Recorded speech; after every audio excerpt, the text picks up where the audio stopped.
નમસ્કાર દર્શક મિત્રો, આપ જોઈ રહ્યા છો ધ BR24 ન્યૂઝ। હવે જોઈએ અગત્યના સમાચાર। દેડિયાપાડા વિધાનસભાના ધારાસભ્ય ચેતરભાઈ વસાવાની નવાગામ પાસેથી પોલીસે અટકાયત કરી છે। મળતી માહિતી મુજબ દેડિયાપાડા વિધાનસભા ધારાસભ્ય શ્રી ચેતરભાઈ વસાવા પર રાજપાડી તેમજ અંકલેશ્વર GIDC પોલીસ મથકે નોંધાયેલી ફરિયાદ અનુસાર આજે હાજર થવા જઈ રહ્યા હતા, ત્યારે નર્મદા પોલીસે નવાગામ રીડી પાસેથી તેઓની અટકાયત કરી છે, જેને લઈને પોલીસ તથા ધારાસભ્યશ્રી વચ્ચે શાબ્દિક ઘર્ષણના દ્રશ્યો સર્જાયા હતા।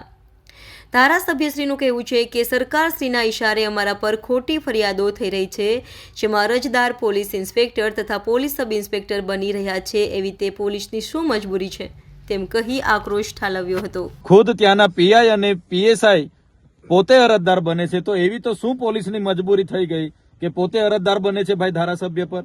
અમે લોકસભા ચૂંટણી લડી ત્યારે પણ આખી પોલીસ અમારી સામે હતી, આખું જિલ્લાનું વહીવટી તંત્ર અમારી સામે ચૂંટણી લડતું હતું। એટલે આ લોકશાહીમાં સરકારો બદલાતી રહી છે। પોલીસના ઉચ્ચ અધિકારીઓને પણ આપના માધ્યમથી અમે કહીએ છીએ, જ્યારે રાજા રજવાડાઓનું પણ રાજ જતું રહ્યું છે, આવનારા દિવસોમાં ભાજપનું રાજ પણ જશે, ત્યારે આવી તમારી ફાઇલો અમને બધું ખબર છે કોણ શું ધંધા કરે છે। એટલે આ હપ્તાખોરી હોય કે એજન્ટ બનવાની સિસ્ટમ પોલીસ બંધ કરે, નહીં તો આવનારા દિવસો પણ આવશે। પોલીસ અધિકારીઓ ઉચ્ચ અધિકારી રિટાયર થઈને ઘરે બેઠા હશે ને, ત્યાંથી પણ ફાઇલો ખુલશે, ત્યાંથી પણ કોર્ટ કચેરીમાં ફરતા કરી દઈશું। એટલે અમે કહેવા માંગીએ છીએ, એક ધારાસભ્યના ઘરે રાત્રે પોલીસ મૂકી દે, ભયનો માહોલ પેદા કરે, તો શું અમારા અધિકારો નથી, અમારો અવાજ નથી? એટલે આ ભાજપના રાજ્યમાં તાનાશાહી એટલા હદે ચાલે છે। અંગ્રેજો વખતે પણ જે આપણા સ્વતંત્ર સેનાનીઓએ પદયાત્રાઓ કરી હતી, પગપાળા યાત્રાઓ કરી હતી, આંદોલનો કર્યા હતા, ત્યારે પણ આવી FIRઓ નથી થઈ। અમે શાંતિપૂર્ણ પદયાત્રા કરીને અમારા પર FIRઓ કરી છે।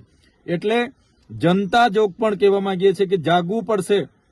આજે અમારા પર છે, કાલે તમારો પણ વાળો આવે છે, પણ અમે ડરવાના નથી, અમે લડવાના છે।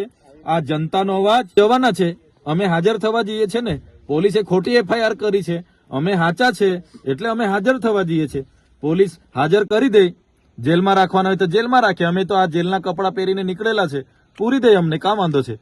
પણ જનતાનું જે અમને મત આપીને અમને લોકસભામાં વિધાનસભામાં મોકલ્યા છે, લોકસભામાં પણ 5,22,000 મત મળ્યા છે, તો એ જનતાના ન્યાય માટે અમે લડીશું।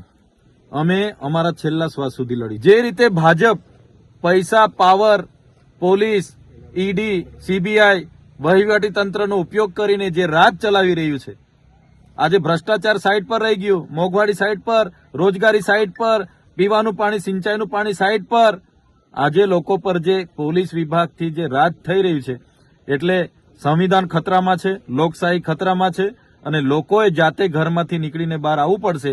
ત્યારે જ આ સરકારને ભાન આવશે અને ત્યારે જ આ દેશ પર સાચા લોકોનું રાજ આવશે।